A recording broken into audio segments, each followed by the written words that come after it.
What is Low Country? It's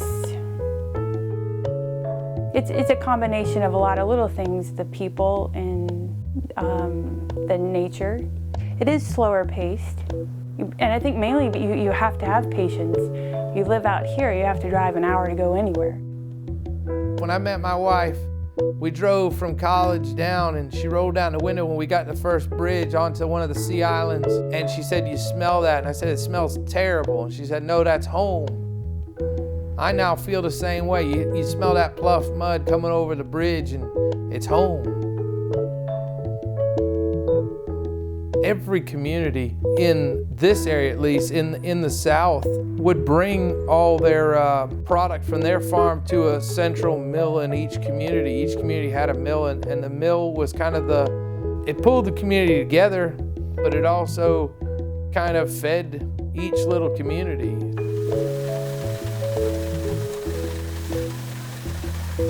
Grits is very Southern. I remember as a small child, my great-granddaddy fixing me grits for breakfast, one of my earliest memories. It was a staple for me when I was away at college, and grits is truly a Southern food. It's more the way traditionally grits were made. Getting back to, you know, the family farm, how things were, and that's becoming a lost art. I can't mass produce, nor do I want to. I want people to taste what the real product tastes like, and not an instant or a industrial, just quick. I want them to taste why we want to spend the extra time and do it right. We run mills from 1945 back to 1847. So there's no parts store for what we do. We have to make the parts or use an army of friends that we pay with grits to help us make the parts. You know, we can't do it all ourselves, and it's a blessing to have that family that you can trust on, that we know we can all work together that way. Greg and Betsy are a pair. Greg is quite the entrepreneur, and he truly loves mills. He knows everything about a mill. I can describe a certain sound to him over the phone, and he can tell me exactly what's happening.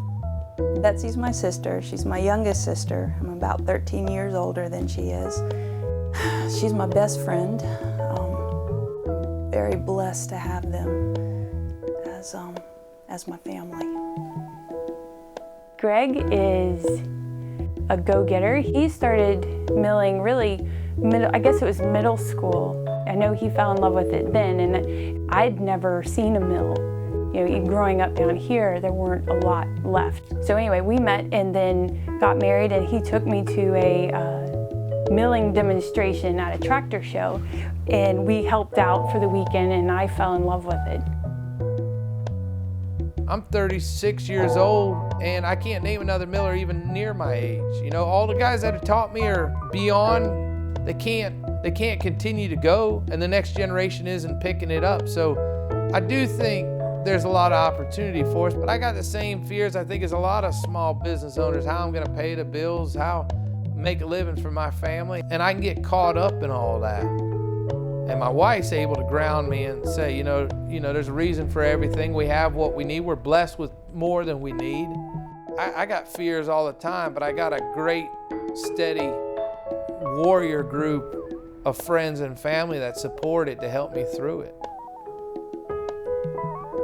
You know, having pretty much our whole family with us, you never really quite get away from it.